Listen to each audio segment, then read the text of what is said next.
Shalom Aleichem. Salam bagi saudara-saudara sekalian di dalam Kristus. Pada pertemuan yang ke-85 ini, kita tidak atau belum melanjutkan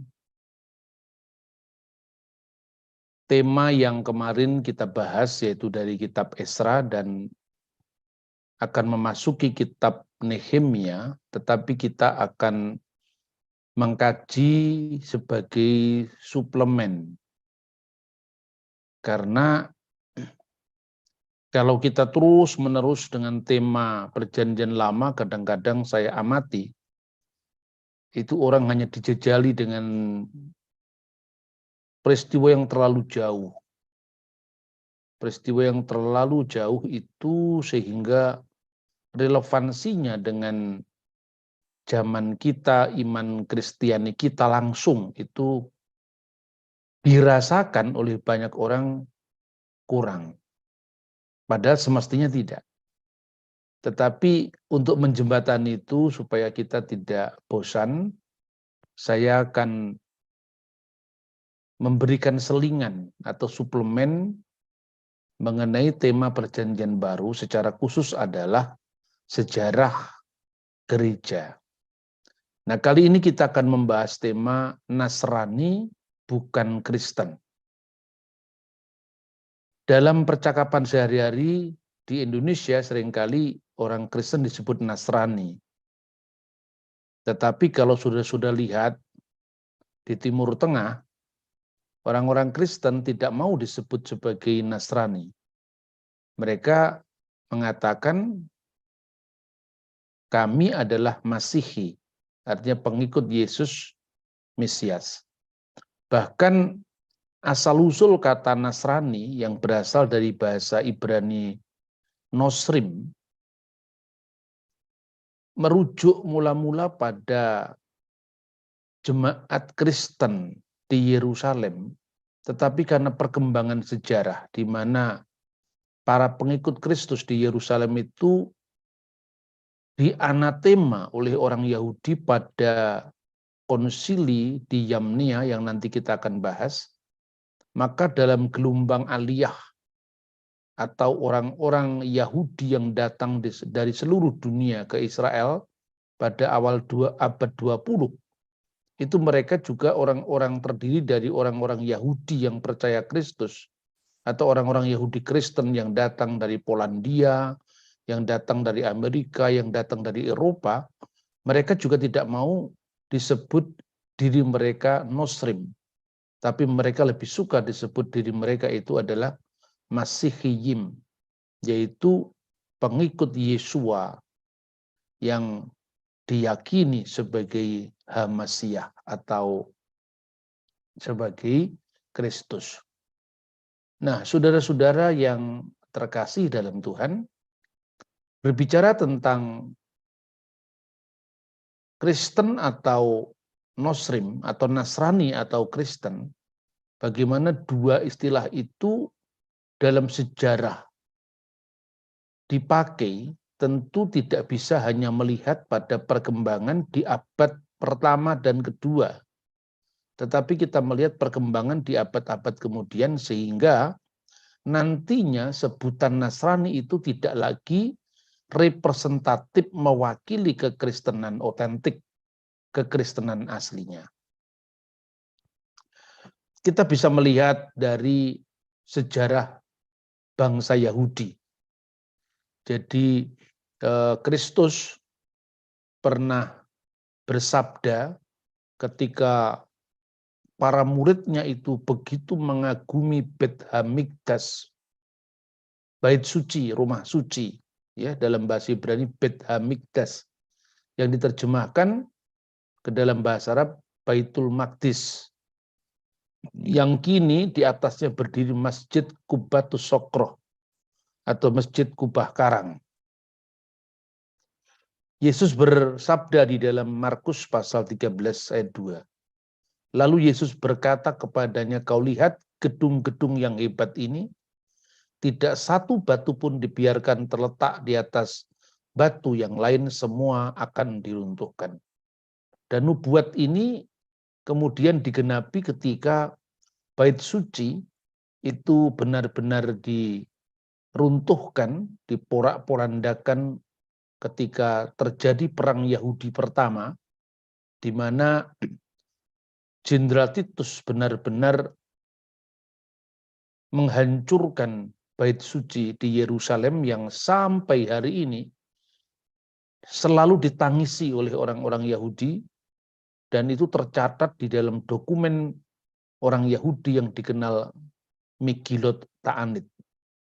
Dalam Megillot Ta'anit itu disebutkan bagaimana pada hari yang naas itu, orang Yahudi benar-benar kehilangan bait suci mereka. Dan hari yang sungguh tidak diharapkan itu terjadi pada tanggal 9 bulan Ab. Maka dengan Tisa Be'ab yang bertepatan dengan tanggal 5 Agustus tahun 70 Masehi. Nah, ketika gereja mula-mula berdiri, gini kilas balik. Saat terjadinya pencurahan Roh Kudus pada hari raya Shavuot atau Hag HaShavuot yang dalam bahasa Yunani, dari bahasa Yunani kemudian menjadi kata Pentakosta. Tahun 33 Masehi. Istilah Nasrani itu menjadi sebutan bagi umat Yahudi yang percaya Mesias, yaitu Yesua, yang kemudian komunitasnya itu dipimpin oleh Yakobus. Waktu itu nama dari tempat ibadahnya masih disebut sinagogi, seperti disebutkan di dalam Yakobus pasal 2 ayat 2 dalam teks bahasa aslinya. Kalau dalam terjemahan bahasa Indonesia diterjemahkan kumpulanmu, tempat kumpulanmu. Semua orang Kristen, baik itu pengikut Rasul Yakobus yang menjadi episkopos uskup Yerusalem yang pertama, maupun Paulus, itu disebut sebagai pemimpin sekte Nasrani. Karena istilah ini adalah istilah yang umum diartikan sebagai pengikut Yesus orang Nazaret. Tapi kemudian menurut Kisah Rasul pasal 11 ayat 26, ketika gereja kemudian berkembang ke wilayah non-Yahudi, yang pangkalan pertamanya itu ada di Antioquia, maka sejak saat itulah orang-orang Kristen di Antioquia itu disebut Kristen. Bahasa Yunaninya Kristianos. Maka akhirnya dua istilah ini sama-sama dipakai. Mula-mula tidak dibedakan, itu hanya sebagai bahasa saja. Tetapi akhirnya menandai dua kelompok Kristen yang memiliki latar belakang budaya yang berbeda. Satu adalah kekristenan Yehudim, pengikut Yesus yang berasal dari orang-orang Yahudi yang disebut dengan Nasrani, dan satu adalah pengikut Yesus yang berasal dari kalangan bukan Yahudi yang disebut Kristianos atau Kristiani. Sejarah kemudian terus berkembang. Pada tahun 33 sampai tahun 62 itu gereja Yerusalem dipimpin oleh Yakobus. Kemudian terjadilah apa yang dikenal sebagai Perang Yahudi pertama. Dan tahun 62 kemudian Rasul Yakobus itu mati sebagai martir. Menurut dugaan, berdasarkan pembacaan implisit dari karya sejarah Yahudi yang ditulis oleh sejarawan Flavius Josephus kira-kira tahun 90 Masehi. Jadi masih sangat dekat dengan peristiwa. Ketika itu kemungkinan banyak pertobatan dari kalangan orang Parisi yang menjadi percaya kepada Kristus.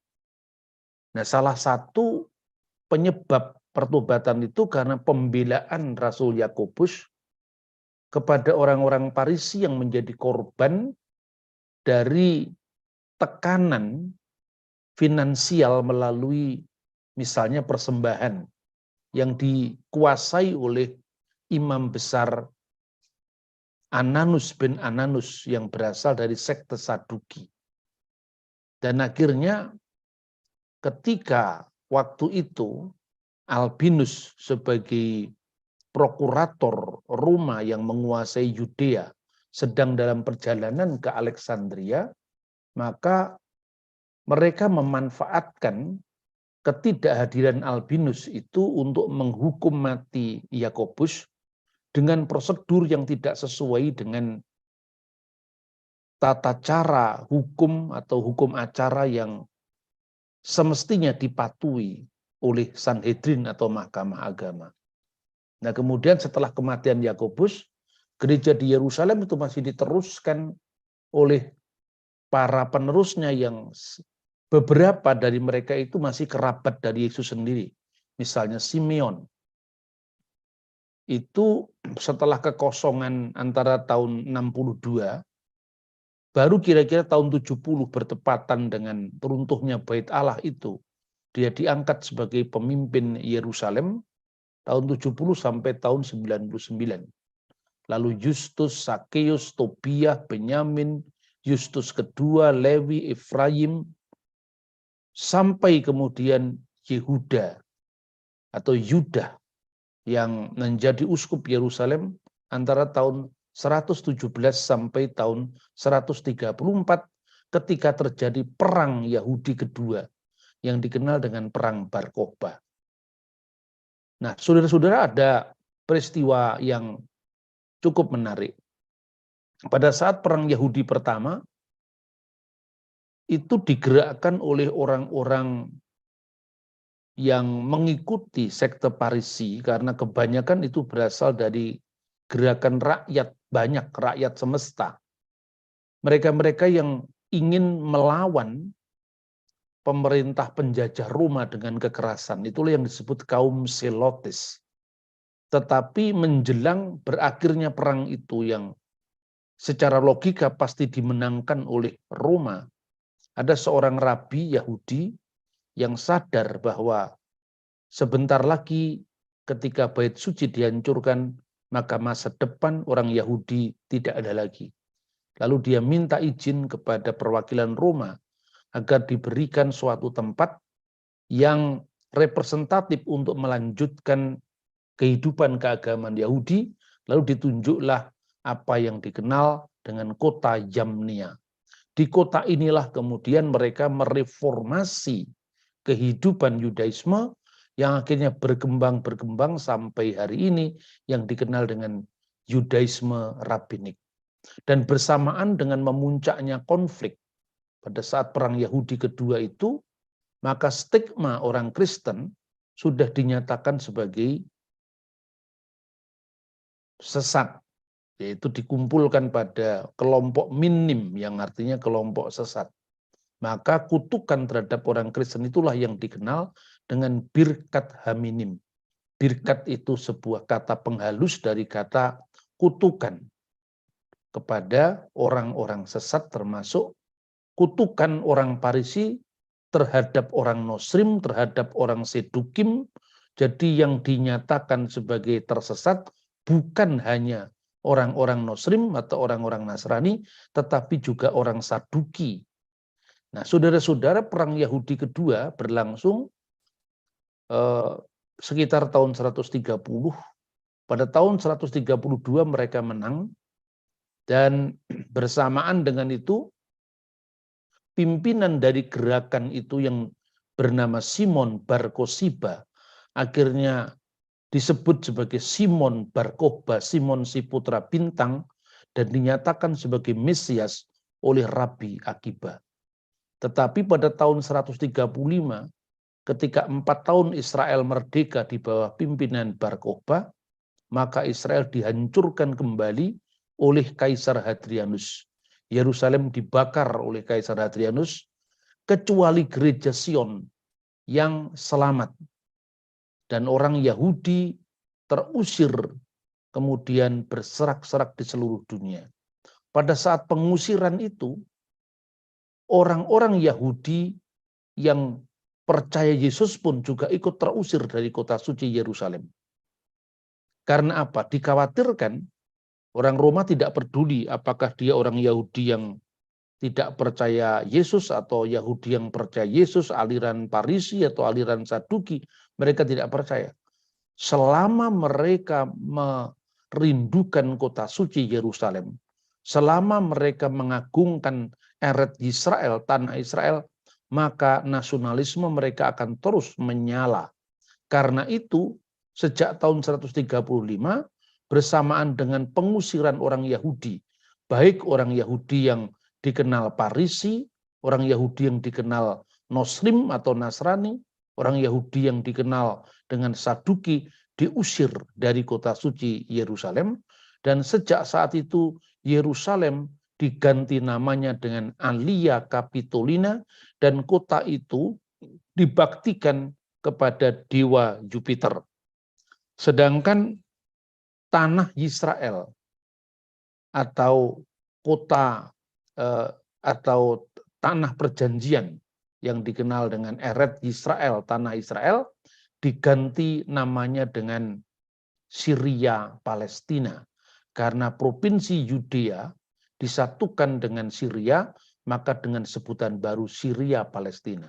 Maka sejak saat itu, sebetulnya penyematan kata Filistina itu mengingatkan musuh bebuyutan orang Israel, yaitu kaum Filistin. Nah, sejak saat itu kemudian nama Palestina itu lebih populer daripada nama Israel, seperti yang tertulis pada penulis-penulis Roma. Misalnya Soteunus yang menulis kira-kira tahun 180 tidak lagi mengenal istilah Israel, tapi yang dikenal adalah istilah Palestina ketika dia berbicara tentang kelompok yang disebut kelompok Kristianos atau kelompok Kristen. Nah, saudara-saudara, dua dari kelompok pengikut Yesus ini, yang pertama berada di Yerusalem dan yang kedua berada di Antioquia.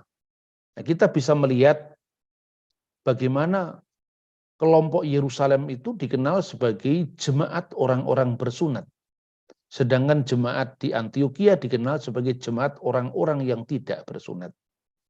Dan seorang penulis sejarah yang bernama Epifanius dari Salamis menyaksikan ketika terbakar rata kota Yerusalem, bahkan digambarkan penderitaan ibu-ibu yang kehilangan anaknya, kemudian kehilangan suaminya, itu pada menjerit meminta tolong, tetapi toh akhirnya kota suci Yerusalem diratakan menjadi tanah.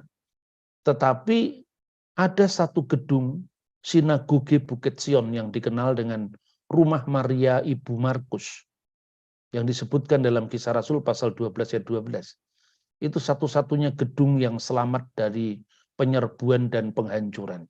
Pada tahun 70 Masehi, Legium ke-10 dari Roma berdiri di antara sinagog rasul-rasul, karena ini sinagog Kristen, jadi rumah ibadah Kristen. Ya, jadi orang Yahudi yang percaya Yesus HaMasiah di Sion, dengan bagian Yerusalem yang terbakar. Tahun 130, Kaisar Hadrianus tiba untuk meredakan pemberontakan Yahudi yang kedua ini. Yerusalem porak-poranda kecuali, kata Epifanius, beberapa rumah dan rumah Tuhan yang kecil yang berada di Senakel, di mana para rasul pergi ke ruang itu. Di tempat yang selamat inilah pencurahan Roh Kudus terjadi, penggantian Yudas Iskariot oleh Matias yang ditunjuk oleh para rasul, bahkan tempat kumpulnya para rasul bersama Bunda Maria di sana, sebagaimana yang dicatat dalam kitab Kisah Para Rasul. Sedangkan gereja di Antioquia yang disebut jemaat orang-orang yang tidak bersunat, mereka sejak awal berdasarkan putusan dari kitab tercatat dalam Kisah Para Rasul, pada putusan para rasul itu mereka sejak semula terikat pada Misfot binin Noah yang dikenal dengan hukum Nuh. Sedangkan kelompok orang-orang yang bersunat itu berlaku Misfot Mose. Ya, 630 hukum Musa yang dikenal Taryak, Misfot, Musi. Termasuk 3 klasifikasi hukum, yaitu hukum yang bersifat umum, jangan mencuri, jangan membunuh, jangan berzina, tetapi hukum yang bersifat khusus bagi Yahudi, misalnya wajib untuk menguduskan hari Sabat, larangan-larangan yang bersifat memorial seperti tidak boleh makan daging bersama susu induknya sebagai penanda bahwa orang-orang Yahudi harus membedakan diri dari praktek penyembahan dewi kesuburan seperti bangsa Filistin dan sekitarnya, bangsa Kanaan dan sekitarnya, tetapi juga hukum tentang kasrut, yaitu hukum koser atau lo koser yang diklasifikasikan sebagai hukim. Misalnya imamat pasal 11 yang hanya berlaku bagi orang Yahudi. Lalu penggenapan nubuat dalam Amos pasal 9 ayat 11 dan 12, di mana Yahudi dan Goyim dipersatukan pada zaman Mesias. Persekutuan orang Yahudi dan orang Goyim yang percaya Kristus inilah sejak zamannya Santo Ignatius dari Antioquia, yang adalah muridnya Rasul Petrus dan muridnya Rasul Yohanes, disebut sebagai satu gereja yang kudus, Katolik, jamiah, artinya umum, universal, am, dan rasuli. Nah, inilah peta sejarah perkembangan gereja. Jadi kalau kita simpulkan, sebetulnya murid-murid Yesus itu terdiri dari 2 kelompok. Yang pertama adalah kelompok yang dikenal dengan Nasrani, yaitu Nasurayon, seperti yang disebutkan Kisah Rasul 24 ayat 5. Tapi kelompok Nasrani ini masih dibagi menjadi 2, yaitu kelompok yang dikenal dengan orang-orang Yahudi yang berbahasa Yunani, yang disebut Elliniston. Dan itu disebutkan di dalam Kisah Rasul pasal 6 ayat 1. Ini sebetulnya ketika mesra-mesranya hubungan antara kebudayaan Yahudi dan kebudayaan Yunani, sebagaimana yang disebutkan dalam buku Deuterokanonika, secara khusus adalah Yesus bin Sirak, Yesua bin Sirak, yang ditulis di Yerusalem, dan naskahnya akhirnya juga ditemukan di antara reruntuhan Wadi Qumran yang dikenal dengan The Dead Sea Scroll. Sebelum meruncingnya hubungan antara Yahudi dengan Yunani, itulah kita mengenal Alkitab terjemahan bahasa Yunani yang dikenal Septuaginta.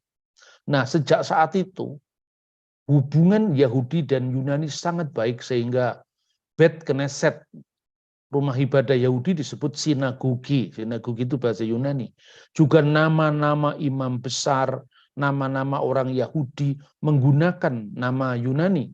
Misalnya ketika Yehosua atau Sefer Yehosua, kitab Yehosua bin Nun diterjemahkan dengan misalnya Yesus bin Nun. Begitu juga misalnya kata Yosef, begitu juga kata Ibrani, semua diterjemahkan dalam bahasa Yunani. Nah, sejak munculnya penindasan orang-orang Yahudi oleh Antiochus IV Epiphanes yang berkuasa di Syria pada tahun 167 sebelum Masehi, yang menimbulkan pemberontakan orang Yahudi, maka hubungan Yahudi dan bukan Yahudi, khususnya Yunani, menjadi sangat-sangat retak.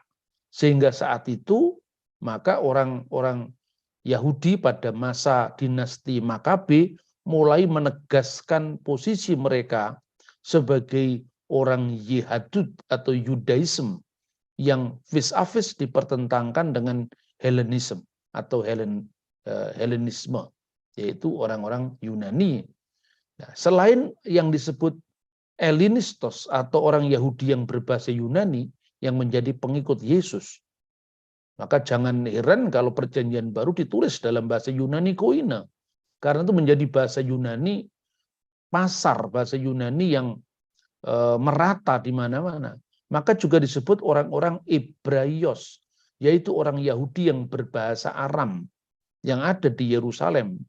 Nah, maka 2 anggota ini diklasifikasikan sebagai orang Muslim yang terdiri dari orang Yahudi berbahasa Yunani dan orang Yahudi yang berbahasa Aram yang dikenal dengan orang Ibrani.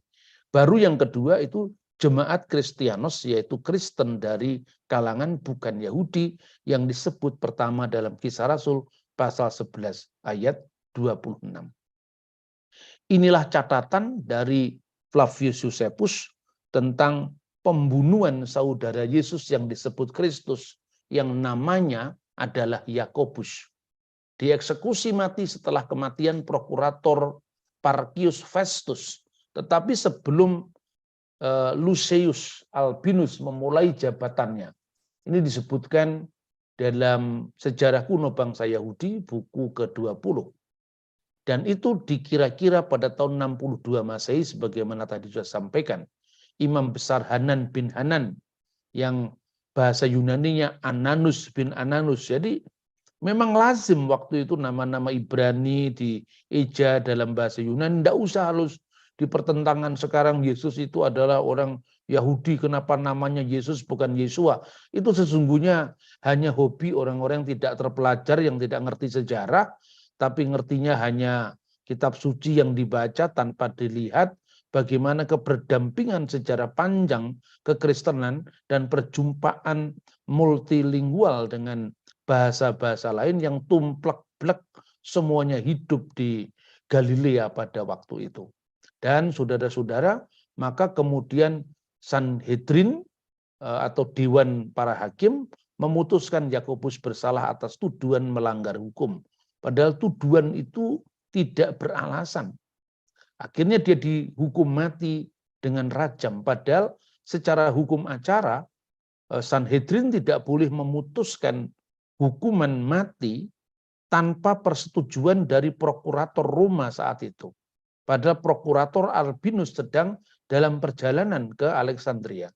Di sini Josephus mencatat bahwa tindakan Hanan ini secara luas dianggap lebih daripada pembunuhan dalam proses yudisial yang wajar, sehingga menyinggung rasa keadilan orang-orang yang berpikiran adil di kota dan taat dalam menjalankan Taurat. Perhatikan, catatan Josephus ini secara implisit mengakui bahwa justru Yakobus dibela oleh orang-orang Yahudi. Kenapa dibela oleh orang-orang Yahudi yang dianggap taat dan menjalankan Taurat? Karena mereka membela kepentingan kaum Farisi yang didolimi oleh kaum Saduki saat itu. Nah, ketika Albinus tiba di provinsi itu, mereka lebih lanjut mengatur pertemuan dengannya dan mengajukan petisi. Dan petisi itu dikabulkan. Untuk merespon itu, Agripa memecat Hanan bin Hanan dan menggantikan dengan Yesus putra Damnius. Nama imam besarnya juga Yesus putra Damnius atau Yesua. Nah, saudara-saudara, untuk membedakan antara Yesus putra Damnius, maka muncullah tulisan sejarawan Yahudi, Yakobus, yang disebut saudara Yesus yang adalah Kristus. Jadi yang disebut Kristus. Jadi kenapa disebut Yesus yang disebut Kristus? Karena ada Yesus pengganti imam besar Ananus bin Ananus yang adalah putra Damnius. Ini salah satu dari keputusan dari Kongres orang Yahudi atau Muktamar orang Yahudi di Yamnia yang mengutuk orang-orang Nasrani atau orang Yahudi yang percaya Yesua, dikatakan Viha Nosrim, Viha Minim, Kiriga, Yufitu, Simehu, Misefer Hakayim, Weim Sadikim Al-Yiktafu. Dan kaum Nasrani serta kaum bidat kiranya hilang, dihapuskan dari kitab kehidupan dan janganlah dicatat bersama-sama dengan orang yang benar. Ada panel selatan yang menggambarkan jarahan-jarahan yang diambil dari Beit Hamikdash di Yerusalem. Ini sampai hari ini masih ada di gerbang kota Roma yang menandakan bukti sejarah tentang hancurnya Baitul Maqdis pada tahun 70 Masehi oleh Jenderal Titus. Nah, sejak saat itu gereja berdasarkan refleksinya atas ajaran Kristus yang diyakini menggenapi Taurat, kitab nabi-nabi dan kitab-kitab yang lain, maka sejak zaman para rasul, orang Kristen mulai membedakan dengan praktek-praktek peribadatan orang Yahudi. Misalnya, kalau orang Yahudi berpuasa pada hari Senin dan Kamis, dan Senin setelah Paskah atau setelah Sukot, setelah Pondok Daun, seperti yang disebut dalam Traktat Sultan Aruk 492 baris pertama. Tetapi orang Kristen berpuasa pada Rabu Abu dan Jumat Agung yang dikenal dengan hari persiapan. Nah, ini disebutkan misalnya dokumennya dalam kitab Didache, buku katekisasi pertama gereja yang ditulis ketika Rasul Yohanes masih hidup, yaitu sekitar tahun 90 Masehi. Ketika mereka menyebut orang Yahudi, mereka berpuasa pada hari Senin dan Kamis. Tetapi kita hendaklah memelihara puasa pada hari Rabu dan hari persiapan, yang tidak lain adalah Jumat Agung. Nah, saudara-saudara yang terkasih, Bar-Kokhba sempat menerbitkan mata uang yang dalam salah satu sisinya itu adalah menggambarkan rencana pembangunan Bait Suci kembali. Tetapi usaha ini gagal karena apa? Karena pemberontakan dipadamkan oleh Roma. Jadi kalau kita melihat seperti yang dari bukti-bukti keping mata uang Alia Capitolina, kemudian keping mata uang Bar-Kokhba, itu menunjukkan bahwa bukti-bukti tentang sejarah kuno bangsa Yahudi itu bersambung tanpa putus. Dan oleh karena itu kita bisa merekonstruksi sejarah Timur Tengah secara khusus, sejarah kekristenan itu dengan sangat-sangat clear. Jadi misalnya, sebutan yang bergeser dari Israel ke Palestina yang disebutkan setelah ditumpasnya pemberontakan Bar-Kokhba, itu disebutkan dalam karya Lucianus dari Samosata, dalam bukunya Peregrinus yang ditulis sekitar tahun 170 Masehi. Dia mengatakan kaum Kristen itu bergaul dengan para imam dan ahli kitab mereka di Palestina. Tidak lagi menyebut kata Israel. Karena kata Israel itu sudah hilang dari tulisan-tulisan karena dianggap itu akan membangkitkan perlawanan kembali. Dan umat Kristen Yahudi akhirnya bergabung dengan gereja yang kudus. Dan Katolik artinya gereja yang gereja yang jamiah. Setelah tahun 135 terjadilah peristiwa yang menarik. Sebagian kecil kaum Nasrani Yerusalem yang tidak puas memisahkan diri. Dan itu terjadi setelah orang-orang Kristen turunan Yahudi itu diusir dari Yerusalem dan mereka sebagian hijrah ke wilayah Pela, salah satu dari 10 kota Roma yang dikenal Dekapolis yang sekarang ini ada di Yordan. Nah, sejak satu muncullah bidat pertama Kristen Yahudi yang dikenal dengan bidat Ebionit, yang antara lain menolak kelahiran Yesus dari perawan Maria dan menolak kerasulan Paulus. Kenapa menolak kerasulan Paulus? Karena Paulus dianggap orang yang paling ekstrim untuk membebaskan orang-orang non-Yahudi dari kewajiban melaksanakan hukum Taurat. Nah, ini adalah orang-orang dari orang Farisi yang bertobat menjadi Kristen, tapi membawa sikap mental mereka yang sangat fanatik untuk memaksakan orang bukan Yahudi mematuhi hukum Yahudi. Padahal dari dahulu sampai sekarang, misalnya traktat-traktat yang ditulis dalam Talmud, misalnya Traktat Sanhedrin 156a, bahkan tulisan para rabi di abad pertengahan seperti Rabi Rambam, Rabi Rasi, tidak pernah ada kewajiban hukum Taurat bagi orang bukan Yahudi.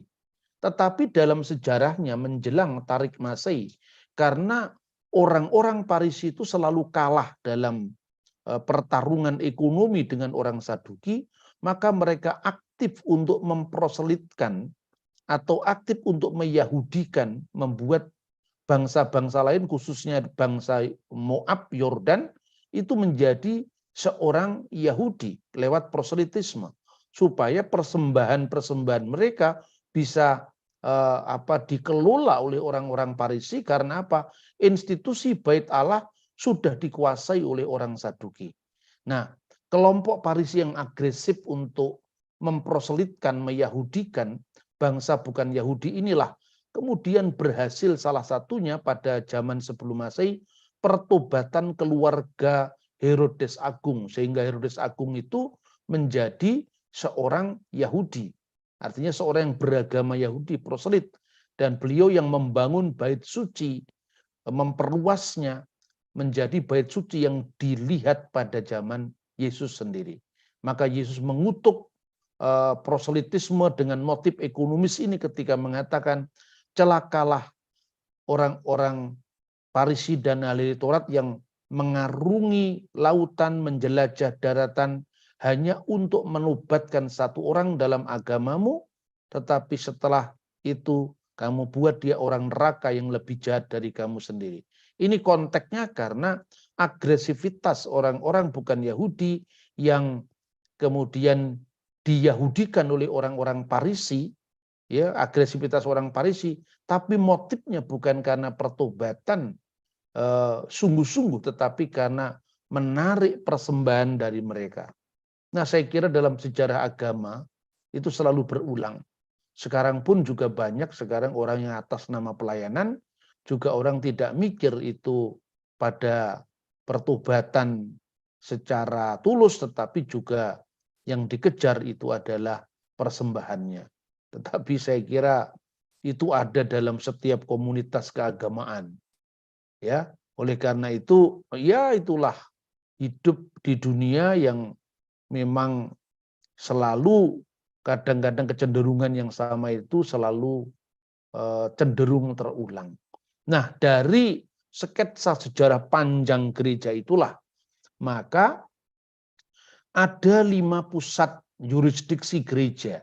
Yang pertama di Yerusalem, kedua di Antioquia, ketiga di Alexandria, keempat di Roma dan Konstantinopel. Kelima pusat yurisdiksi gereja itu kemudian berkembang lagi, nanti ada pusat pemerintahan gereja di Ethiopia, kemudian di Armenia, kemudian di Rusia atau di Moskow. Sampai hari ini terlepas daripada gereja pernah mengalami skesma pertama setelah konsili Kalsedon antara gereja Ortodok Kalsedonia dan gereja Ortodok non Kalsedonia, lalu terjadi skisma pertama, skisma besar ya antara gereja Ortodoks dan gereja Katolik, gereja Ortodok Timur dan gereja Katolik pada tahun 1054, dan akhirnya juga perpecahan antara Katolik dan gereja-gereja Protestan. Saya selalu mengatakan sikap saya adalah memaafkan sejarah dan menatap masa depan bersama. Tetapi yang mau saya tekankan, di tengah gerakan atau perkembangan gereja mainstream ini, kadang-kadang kita lalai untuk melakukan pemetaan dari munculnya sekte-sekte yang di luar dari gereja yang sebenarnya. Nah, itulah salah satunya ketika munculnya gerakan-gerakan, mulai dari munculnya bidat pertama di kalangan Kristen Yahudi yang dikenal Ebionit, lalu juga bidat-bidat yang dilatar belakangi oleh pemikiran Yunani seperti Gnostik, Doketisme, dan seterusnya. Dan itu terus berkembang. Nah, dalam konteks kata Nasrani itulah akhirnya pada abad-abad berikutnya bersama munculnya sekte-sekte bidat Kristen Yahudi, saat itu kemudian menjadi berbeda sama sekali dengan sebutan Nasrani yang mula-mula diterapkan untuk gereja di Yerusalem. Nah, kita bisa melihat beberapa sekte yang pernah berkembang dalam sejarah. Pertama, sekte Manikianisme yang didirikan oleh seorang nabi yang bernama Mani. lahir dari keluarga Zoroaster. Mulai umur 12 tahun dia mendapatkan pencerahan, artinya umur 12 tahun itu dia mulai diprediksi menjadi seorang nabi, dan akhirnya menjadi seorang nabi menurut para pengikutnya, dan menamakan ajaran agamanya dalam bahasa Aramaik Dinna Nukhra. Artinya din itu agama, Nukhra itu terang, agama terang. Dan kitab sucinya bernama Evangelion Demani yang ditulis dalam bahasa Aramaik. Bagaimana ajarannya? Menurut dia mengatakan wa itauhun telata iso. Sesungguhnya ada 3 iso atau 3 Yesus atau 3 Isa, yaitu iso jiwa, Isa sang pencerah, iso Mesiha, Isa sang Mesias, dan iso patibidis, Isa yang menderita. Iso jiwa, Yesus yang sudah ada sebelum muncul di dunia, yang praeksisten, yang mengajari Nabi Adam, manusia pertama yang disebutnya Nabi, yang mengajarkan jati diri manusia sebagai percikan-percikan ilahi, seperti percik-percik api dari bara api, atau seperti riak-riak gelombang dari lautan. Lalu yang kedua, Isu Mesiha, nabi historis yang pernah hidup dalam sejarah, yaitu Mesias Yahudi yang datang sebelum dirinya. Lalu yang ketiga, Isu Patibilis, Isa yang menderita, dan penderitaan Yesus hanya menjadi percontohan penderitaan manusia, tetapi dia tidak benar-benar menderita. Lalu Nabi Mani ini menyebut dirinya sebagai Kut Mata dan Nebiye, yang ada seal of the prophet, penutup nabi-nabi. Dan kata Kut Mata ini paralel dengan bahasa Arab katamun nabiyin, yaitu penutup nabi-nabi. Atau dia menyebut sebagai Kut Mata deslihe, the seal of the apostles, yaitu penutup para rasul. Dan nabi terakhir, penyempurna ajaran yang dibawa sejak Adam sampai Yesus. Dan dia mengaku diri sebagai Parakletos, sang penghibur yang dinubuatkan oleh Yohanes pasal 14 ayat 26. Itulah salah satu dari sekte yang meneruskan sekte Ebionit di abad kedua, ketiga Masehi. Lalu ada kelompok yang lebih ekstrim yang namanya Nasrani Mandaean. Kaum Nasrani Mandaean itu tidak percaya Yesus sebagai sang Mesias, bahkan menyebut Yesus Mesias itu adalah palsu. Sebaliknya mereka percaya Yohanes Pembaptis sebagai nabi. Kitab sucinya bernama Haran Gawaita. Setelah Yesus dikandung tanpa seorang suami oleh Maryam, yang disebutnya sebagai putri Musa, Dila Yahib Maryam bat Musa katanya. Selama 9 bulan, maka lahirlah Yesus sang Mesias. Mesias di sini dianggap palsu karena tidak sesuai dengan gambaran kaum Nasrani Mandaean. Maka gambaran secara historis kacau balau karena disebut bahwa Yesus itu masih kerabat dari Musa dan Harun. Maria itu disebut sebagai putri Musa, masih kerabat dengan Harun. Dan nama yang menyebut sekte mereka sudah ada sebelum kehancuran Bait Suci tahun 70 Masehi. Itu klaim dari kelompok ini. Dan kemudian rujukan tentang Yesus di sini jelas ahistoris. Kenapa? Karena Yesus hidup 1400 tahun setelah Musa dan Harun. Tapi dalam sekte ini Yesus dianggap sebagai keluarga Amram. Keluarga Amram yaitu bapaknya Musa, Miriam, dan Harun. Lalu ada kelompok lain lagi yang namanya El-Kesaid. Itu didirikan oleh nabi yang bernama El-Kesai. Dikisahkan oleh sejarawan yang banyak sekali menulis tentang hal ini pada abad yang sama, pada masa Paus Calictus. Antara tahun 217 sampai 222. Ada seorang Alkibiades yang datang dari Persia membawa kitab suci yang diturunkan kepada Nabi El-Kesai oleh seorang malaikat yang tinggi badannya 96 mil. Lebar badannya 16 mil dan jejak langkahnya sejauh 14 mil. Mereka percaya Taurat dan Injil, tapi menolak konsep kerasulan sebelumnya. Sebab El-Kesai sendirilah nabi yang menyempurnakan nabi-nabi sebelumnya dan rasul-rasul sebelumnya. El-Kesai pun menolak kerasulan Paulus. Nah, saudara-saudara, kita melihat beberapa catatan yang penting ya. Ini tentang El-Kesai. Menurut catatan siapa? Catatan sejarawan misalnya Epifanius dari Salamis. Yesus lahir dari Allah. Kadang-kadang sebagai roh Allah. Di lain waktu dia lahir dari perawan Maria. Jadi rupanya sebutan Yesus roh Allah itu berasal dari kelompok El-Kesaid. El-Kesaid berkata, mereka ya artinya orang El-Kesaid itu menurut Epifanius tidak mau menyebut diri mereka Kristen. Kami bukan Kristen, tetapi kami ini Nasrani. Dan dari kata Nasaret, kata Nasrani itu muncul. Jadi mereka benar-benar membedakan diri dengan gereja yang satu kudus Katolik dan Apostolik. Gereja yang satu kudus am dan rasuli. Dan mereka menamakan diri kami kaum Nasrani dan kami bukan kaum Kristen. Itu kelompok yang dikenal El-Kesaid. Yang kedua, sumber-sumber sekte Ebionit. Nah, misalnya ini catatan yang sama dari Epifanius dari Salamis. Tetapi Yesus diciptakan sebagai salah satu dari para penghulu malaikat. Lebih tinggi dari mereka dan dia adalah Tuhan atas segala malaikat dan penguasa yang diciptakan. Jadi di dalam pandangan kaum Ebionit, Yesus itu salah satu dari para penghulu malaikat yang dikenal dengan kerubim. Nah, kerubim itulah yang kemudian sejajar dengan bahasa Arab mukorobin, yaitu malaikat yang didekatkan dengan Tuhan.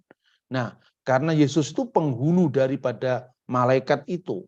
Dan ini mungkin yang melatar belakangi secara tidak langsung pandangan sekte-sekte modern seperti Saksi Yehova yang mengatakan Yesus itu adalah jelmaan dari malaikat Mikail, malaikat penghulu yang lebih tinggi daripada malaikat yang lain yang dikenal dengan para kerubim atau al-mukarabin dalam bahasa Arab.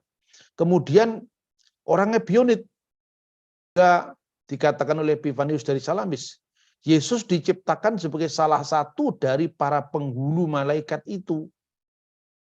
Meskipun Yesus lebih tinggi dari mereka. Nah, kemudian bentuk lain, kalau tadi itu adalah sekte-sekte dari kelompok Nasrani yang berasal dari Yudaisme, ya kelompok Yahudi ekstrim yang menjadi Kristen. Sekarang juga ada kelompok yang dilatar belakangi oleh pandangan Helenisme. Jadi ini kelompok ini misalnya munculnya dari zaman Rasul Yohanes itu kelompok Kerintus yang percaya bahwa Yesus tidak benar-benar jadi manusia. Bentuk ekstrimnya pada abad kedua, sejaman dengan muridnya Yohanes yang disebut Polikarpus, kelompok ini diprakarsai oleh Markion, orang yang secara lancang kemudian merevisi perjanjian baru dan kemudian menolak Injil Matius, Markus, dan Yohanes, lalu hanya mengenal satu Injil yang disebut Injil Markion yang tidak lain Injil Lukas yang dipotong 3 pasal pertama. Kenapa dipotong 3 pasal pertama? Karena dalam Injil Lukas itu pasal 1, 2, 3 itu ada silsilah Yesus. Sementara pandangan kaum Basilides, Yesus itu tidak benar-benar jadi manusia. Bagaimana mungkin ada silsilahnya? Bagaimana mungkin ada kelahirannya? Maka bentuk ekstrim dari kelompok Basilides itu percaya bahwa Yesus tidak mungkin disalib. Karena apa? Bayangan itu tidak bisa menderita. Bayangan itu tidak bisa mati. Tetapi yang disalib adalah Simon dari Kirene yang dipaksa untuk memikul salib sebagai ganti dia. Sehingga dia diubah rupa olehnya hingga dianggap Yesus dan disalibkan karena ketidaktahuan mereka. Jadi inilah beberapa bentuk dari kelompok-kelompok bidat Kristen ya yang sesungguhnya berbeda dengan apa yang ada dalam ajaran para bapak gereja, dan bapak gereja itu bukan sekedar mengajar karena kebebasannya, karena mereka memiliki mata rantai yang tidak pernah putus sampai zamannya para rasul. Dengan demikian kita bisa mengatakan bahwa apa yang diajarkan oleh gereja semesta, asal bukan gereja yang muncul-muncul sendiri di abad-abad belakangan, itu memiliki kesamaan dalam ajaran, dalam pola ibadah dari abad pertama sampai hari ini. Budayanya berbeda antara barat dan timur, tetapi sesungguhnya inti ajarannya, kerikma ajarannya, dan peribadatannya tetap sama. Nah, itulah sejarah kenapa orang-orang Kristen di Timur Tengah tidak mau menyebut diri mereka sebagai orang Nasrani, karena kata Nasrani itu benar-benar sudah dikorup oleh bidat Kristen yang muncul di abad keempat Masehi. Sekian dulu saudara-saudara yang bisa sampaikan di dalam suplemen ngaji Alkitab yang ke-50, yang ke-85 ini. Tuhan memberkati kita. Shalom alaikum, Besem Hamasya. Salam sejahtera di dalam Kristus.